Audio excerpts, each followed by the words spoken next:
गुरु कृपा seed and पोथ farm के इस यूट्यूब चैनल पर आप सभी किसान भाइयों का स्वागत है। मैं गुरबाज सिंह डबरी डिस्ट्रिक्ट करनाल हरियाणा से आपसे रूबरू हो रहा हूं। जो किसान भाई नए हैं वो चैनल को सब्सक्राइब कर लें और आने वाले समय में वीडियो अपलोड होते ही आपको जो वीडियो मिले आप उसका बेल आइकन बटन को दबाना न भूलें। जैसे कि आपको मालूम है कि धान की रुपाई अपने अंतिम चरण में है।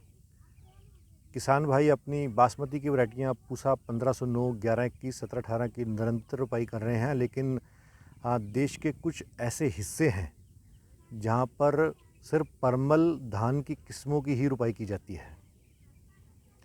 उसके ऊपर विस्तृत जानकारी लेकर मैं आपसे रूबरू हूं। आज एक परमल धान की ऐसी किस्म के बारे में जानकारी साझा करेंगे जो किसानों के लिए बहुत ही वरदान सिद्ध हुई है। पंजाब कृषि विश्वविद्यालय लुधियाना की ये जो किस्म पंजाब राइस PR 126 जो 2017 में एडॉक रिलीज़ की गई, उसके बाद उसको संपूर्ण रूप से रिलीज़ किया गया, उसके बारे में विस्तृत जानकारी लेके मैं आपसे रूबरू हूँ। दोस्तों, ये वैरायटी बहुत अच्छी वैरायटी है। सबसे पहले इसके जो गुण हैं, जो इसकी मेरिट्स हैं, उसके ऊपर हम चर्चा करेंगे। इस वैरायटी का जो अवधि काल है वो सिर्फ 90 दिन है और बीज टू बीज इसकी जो ड्यूरेशन है वो 115 से 120 दिन है। ये 120 दिन सीड टू सीड लेती है और लगभग 85 से 95 दिन में पक के तैयार हो जाती है। ये कम अवधि होने के कारण किसानों का खर्च, आर्थिक व्यय बहुत कम हो जाता है, जिससे किसानों को आर्थिक लाभ होता है और आर्थिक लाभ से उनकी जो आर्थिक स्थिति है वो मजबूत होती है।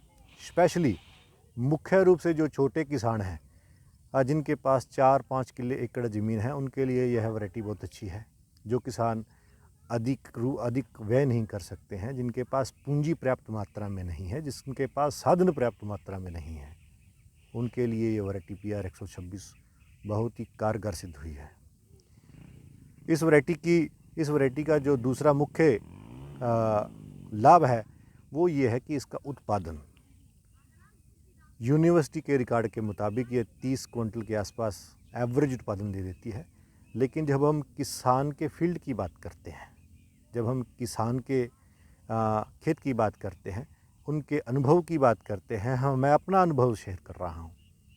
मैं भी एक किसान हूँ, बीज उत्पादक हूँ और पिछले 15 साल से मैं बीज के उत्पादन के क्षेत्र में और राष्ट्रीय एवं राजकीय कृषि अनुसंधान संस्थान के साथ जुड़ा हुआ हूँ। उनके साथ काम करके बहुत सारा अनुभव प्राप्त किया है और उन अनुभव के द्वारा लाभान्वित भी हुए हैं। तो दूसरा जो इसका उत्पादन की बात करते हैं, किसानों ने अपने अनुभव के द्वारा इस वैरायटी का जो उत्पादन लिया है वो 32 क्विंटल से लेकर 40 क्विंटल है। आप आश्चर्य होंगे कि 40 क्विंटल तो यील्ड नहीं है, लेकिन ये हकीकत है, सच्चाई है। जो गन्ने के खेत हैं जिनमें गोबर की खाद डलती है, जिसमें क्रॉप रोटेशन होता है, उन खेतों में किसान भाइयों ने 40 क्विंटल उत्पादन लिया है मात्र 90 दिन में। इसीलिए मैंने वीडियो के प्रारंभ में ये बात करी कि ये जो किस्म है ये किसानों के लिए रामबाण सिद्ध हुई है, रामबाण औषधि है। किसानों को एक नया जीवन देने का काम किया है। इसकी लागत कम होती है और इन किसान को आर्थिक जो लाभ है उसमें बढ़ोतरी होती है। तो ये उत्पादन बहुत अच्छा उत्पादन है। अगर किसान 35 क्विंटल भी उत्पादन लेता है तो भी यह प्राप्त उत्पादन है। तीसरा महत्वपूर्ण बिंदु ये है कि इसका जो हाइट है वो सिर्फ 100 से 105 सेंटीमीटर के बीच में है।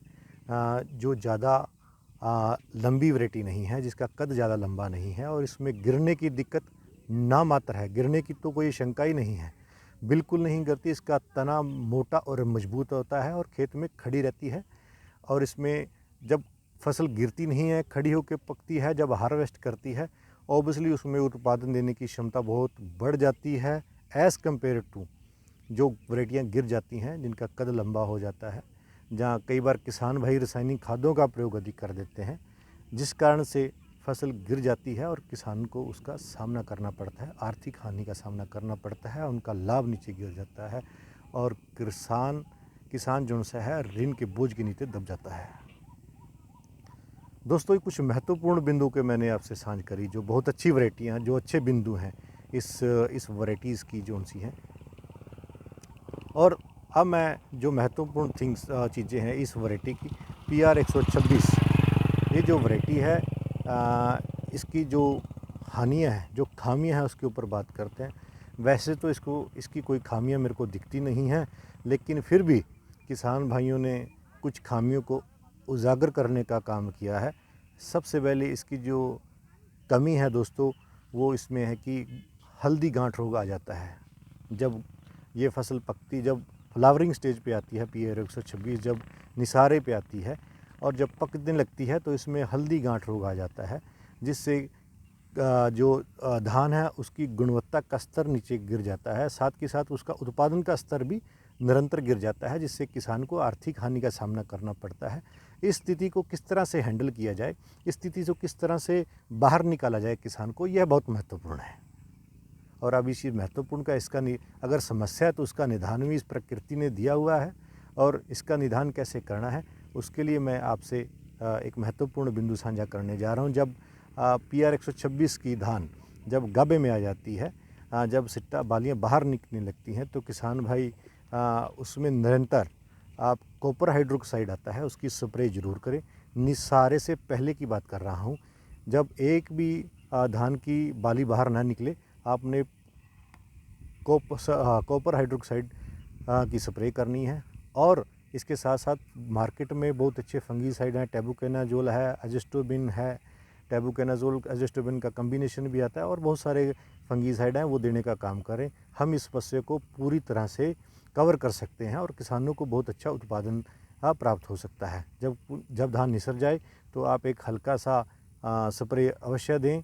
जब उसमें मिल्किंग स्टेज पर थोड़ा लटकने लगती है तो आप उसमें स्प्रे देने का काम ज़रूर करें, ताकि जो उसमें शीत ब्लाइट का भी इसमें प्रकोप बहुत कम आता है, तेले का प्रकोप भी बहुत आता है। तो ये चीज़ें जो सी हैं, ये सभी, इसमें कोई भी अवगुण नहीं है इस वैरायटी में, सारे ही प्लस पॉइंट हैं।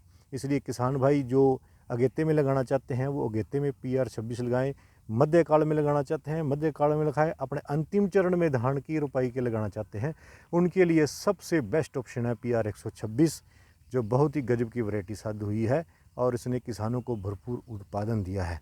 एक और प्लस पॉइंट इसकी जो खूबी है वो आपसे कहना चाहूँगा कि इस धान की रोपाई करते समय 90 दिन की वैरायटी है, इसका जीवन छोटा होता है। आप इसको 20 से 22 दिन की पौध रोपाई करें और इसको निरंतर जो आपने इसको पोषक तत्व देने हैं, रासायनिक खादें देनी है, वो आप इसको 25 दिन में कवर करें, ताकि जो आपको भरपूर उत्पादन मिल सके। इसी के साथ अपनी वार्ता को मैं विराम देता हूँ। आपसे दोबारा रूबरू होऊंगा।